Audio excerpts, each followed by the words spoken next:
Bonjour et bienvenue dans cette vidéo que je tourne de l'aéroport d'Alger. Avant d'aller plus loin, merci de mettre un grand max de pouces bleus à cette vidéo où je vais parler d'AVC cryptogénique et d'anticoagulants. Je ne pense pas l'avoir fait cette vidéo, mais c'est la deuxième fois en moins d'un an que je présente ce sujet. Et donc là, j'étais invité par le collège algérien des cardiologues libéraux pour leur congrès national à Alger.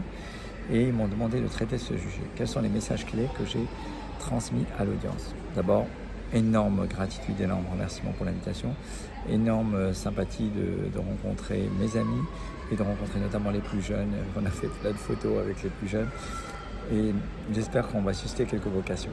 En tout cas, mettez-nous en commentaire ce que vous en pensez, qu'est-ce que vous faites, où vous êtes. Ça m'intéressera toujours de voir, d'interagir avec l'audience. Merci en tout cas de vous abonner et d'activer les notifications, ce qui permet à l'algorithme de YouTube d'indiquer que la chaîne existe.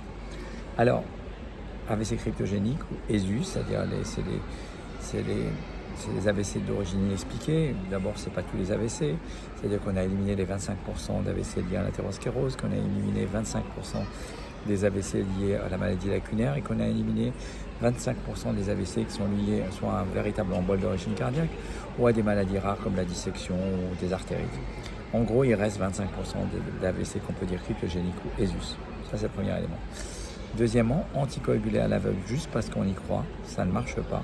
Il y a deux études qui sont négatives avec les AOD, une avec le rivaroxaban, mais qui avait l'inconvénient d'être à 15 mg, et une avec le dabigatran qui sont négatives, et donc il ne faut pas anticoaguler juste parce qu'on y croit.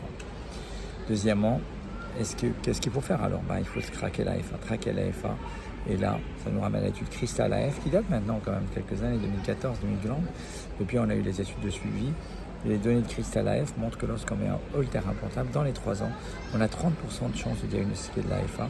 On multiplie en moyenne dans la méta-analyse par 2,5 le risque de diagnostiquer de l'AFA et on multiplie par 2 la probabilité de mettre des anticoagulants. Et ça a été montré que dans la méta-analyse, ça réduisait les récidives d'AVC ischémique. Donc, il faut traquer l'AFA. Troisième question à laquelle j'ai essayé de répondre, c'est quel est le délai pour débuter les anticoagulants. J'ai cité sans cela une étude récente pour laquelle je vais faire une autre vidéo, je pense, qui est une étude du New England Journal of Medicine qui a comparé 2 délais d'administration des anticoagulants.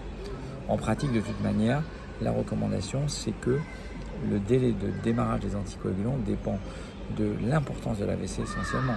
C'est-à-dire que si vous avez fait un accident ischémique transitoire ou un tout petit AVC ischémique, vous pouvez démarrer de suite. Si vous avez fait un énorme AVC ischémique avec un score NIHSS élevé, ou on va dire par exemple une hémiplégie complète, vous savez que cet AVC est important et qu'il risque d'avoir une transformation hémorragique déjà même sans anticoagulant. Et dans ce cas-là, il faut attendre, ne pas anticoaguler de suite, recontrôler l'imagerie, scanner IRM une fois vers 5-6 jours et probablement une deuxième fois avant de débuter les anticoagulants, souvent dans le délai qui sera proche de 2 semaines quand c'est un gros AVC. Quand c'est un AVC modéré, ce délai peut être moins, il peut être entre 5 et 7 jours en moyenne. Et cette étude du New England, sur laquelle je ferai une vidéo détaillée, montre qu'en fait on peut aller encore plus vite, puisque l'étude a randomisé les patients entre 2 délais, un début précoce et un début tardif, et il n'y avait pas de différence entre les 2 stratégies. Ça a quand même fait un New England Journal of Medicine du mois de juin, et qui méritera une vidéo à elle toute seule.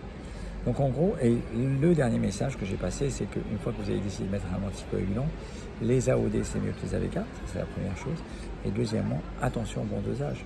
C'est-à-dire ne pas sous-doser les patients. On sait que 40% des patients en Europe, aux États-Unis, ailleurs, dans le Maghreb, ça doit être pareil, sont sous-dosés, c'est-à-dire reçoivent le faible dosage alors qu'ils ne devraient pas. Et cela expose les patients à un risque de récidive d'AVC. Donc en gros, les messages, les take-home messages, c'était 1. On n'anticoagule pas à l'aveugle. 2. On traque l'AFA, y compris par les Holter implantables. 3. Le délai de démarrage de l'anticoagulation dépend de la sévérité de l'infarctus cérébral. Et on peut éventuellement raccourcir un peu d'après les dernières données. 4. On préfère les AOD que les AVK. Et 5. Attention au bon dosage. J'espère que cette vidéo courte vous a intéressé. Je vous dis à tous à très bientôt et au plaisir d'échanger sur d'autres vidéos. Bye bye.